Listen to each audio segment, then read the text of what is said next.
నవీన గారు, చాలా మంది ఒక సంబంధం చూసుకుంటారు, వాళ్ళకి ఎస్తో నోనో చెప్పరు, ఇంకా వీళ్ళు ఆప్షన్స్ చూసుకుంటా ఉంటారు అనమాట. ఇంకా బెటర్ సంబంధం వస్తుందా, ఇంకా బెటర్ వస్తుందా అని ఒక 6-7 నెలల పాటు వాళ్ళని అలా హోల్డ్లో పెట్టి వీళ్ళు వేరే దానికోసం చూసుకుంటా ఉంటారు. వాళ్ళకు కూడా చెప్పాలి కదా అసలు ఏంటనేది. ఇది ఎంతవరకు కరెక్ట్? ఇప్పుడు మాకున్న ఎక్స్పీరియన్స్తో ఇప్పుడు ఒక ప్రొఫైల్ వచ్చింది అనుకో రూప, మాకున్న ఎక్స్పీరియన్స్తో ఈ ప్రొఫైల్కి ఏది సూట్ అవుతుంది అన్నది మాకు బేసిక్గా పేరెంట్స్ కన్నా కూడా వి బెటర్ అండర్స్టాండ్ ద ప్రొఫైల్ అనమాట. Because this is the job everyday we do కదా. సో ఫ్యామిలీస్ని మీట్ అయినప్పుడు కూడా ఎవరికెవరు కంపాటబుల్లో బాడీ లాంగ్వేజ్ని బట్టి కూడా కొంచెం అర్థమవుతూ ఉంటుంది, అవగాహన.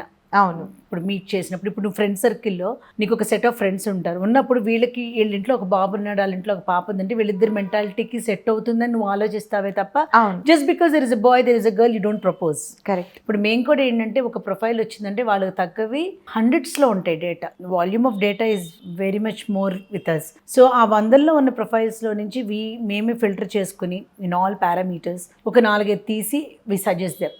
డెఫినెట్గా they are always the best లాగా, అన్లెస్ ద హారోస్కోప్ పార్ట్ లేదా మాకు తెలియని విషయాలు ఏదన్నా రేపు ఎంక్వైరీలో తెలిసి ఏదో 1-2 అట్లాంటివి ఉంటాయి తప్ప జనరల్గా అక్కడ తప్పు జరగదు మేము సెలెక్ట్ చేసి ఇచ్చే విధానంలో.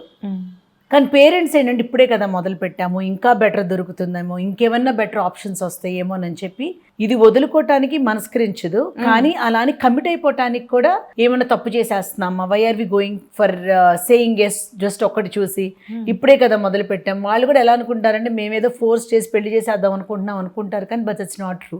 ఫస్ట్ టైం వచ్చిన ఎప్పుడు కూడా you get the best once. So వీళ్ళు ఏం చేస్తారంటే వీళ్ళని హోల్డ్లో పెట్టి వీళ్ళకి నిజం చెప్పకుండా ఇంకా ఎత్తుక్కుంటా ఉంటారు. ఎత్తుక్కున్న ప్రాసెస్ వీళ్ళకి ఈలోపు ఏదైనా మంచి సంబంధం వచ్చి కుదిరిపోతుంది, లేదంటే ఇక్కడ ఈగోస్ హర్ట్ అవుతాయి. మన అట్లా పెండింగ్లో పెట్టి వీళ్ళు చూసుకున్న తర్వాత ఎట్లో ఏదో ఒక రకంగా తెలుస్తుంది కదా, హర్ట్ అవుతారు. అట్లా మళ్ళీ ఆ ఓల్డ్ మ్యాచెస్ ఒక్కోసారి మూవ్ అవ్వవు, లేదా ఒక సంవత్సరం చూసిన తర్వాత మళ్ళీ రౌండ్ టర్న్ తీసుకొచ్చి అమ్మాయికి అయ్యిందా అవ్వలేదు, ఆ బాబుకి అయ్యిందా అవ్వలేదు, అవ్వకపోతే ఇంకోసారి మాట్లాడతారంటారు. అప్పుడు జాతకాలు బాగాలేదని అబద్ధం చెప్పి వద్దన్నాళ్ళు ఇప్పుడు జాతకాలు బాగున్నాయని చెప్తారు. కొందరేమో ఏమీ చెప్పని వాళ్ళు ఇప్పుడు ఏదో ఒక రీజన్ చెప్పేస్తారు. అప్పుడు ఏదో వేరే కంట్రీ వెళ్ళామో, లేదా మా అబ్బాయికి ఎగ్జామ్స్ ఉన్నాయో, లేదా మా పాప రెడీగా లేదు, సమ్ ఎక్స్క్యూజ్ చెప్పి మళ్ళీ ప్యాచప్ చేయడానికి ట్రై చేస్తారు. ఈ 1 year వేస్ట్ చేసేస్తారు ఇక్కడ, which is not worth it. ఈ 1 year స్పేస్లో ఏమవుతుందంటే రకరకాల అనుభవాలు, రకరకాల థింగ్స్ జరుగుతాయి. ఇంతమంది మళ్ళీ కష్టపడి పనిచేస్తూ ఉంటాము. This thing happens with many people. ఫస్ట్లో వచ్చినప్పుడు చక్కగా అది మనకు సూట్ అవుతుందా, సూట్ అవ్వదా, మనకు కంపాటబుల్గా ఉందా లేదా అని అక్కడ పాజ్ అయిపోవాలి. అది సూట్ కానప్పుడు యూ జస్ట్ లీవ్ ఇట్, అది వదిలేసి next move on to the sum other match. అంతేగాని దీని హోల్డ్లో పెట్టుకుని దీనికన్నా బెటర్ దొరుకుతుందని ఎత్తుకోవటం అనేది కరెక్ట్ కాదు, ఎథికల్ గాను కరెక్ట్ కాదు, మనకి కూడా ఆ స్ట్రెస్ అక్కర్లేదు.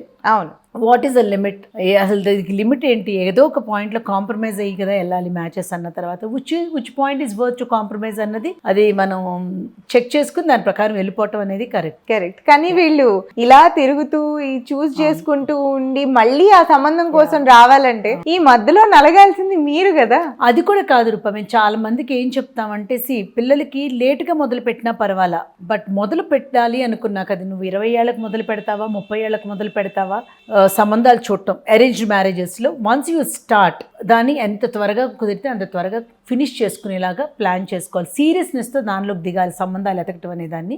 ఆ సీరియస్నెస్తో as early as possible they need to close it. ఇప్పుడు 20 years అప్పుడు ఇంకా టైం ఉంది కదా ఇప్పుడు నుంచి చూస్తా ఉందాం అనుకుంటారు కొందరు, తెలియకుండా ఎంత స్ట్రెస్ ఉంటుందో పేరెంట్స్ మీద. మనం ఏదో సరదాగా అనుకుంటాం కానీ వచ్చే సంబంధాలు ఏదో 100 కొద్దీ చూసిన ఫీలింగ్ వచ్చేస్తుంది.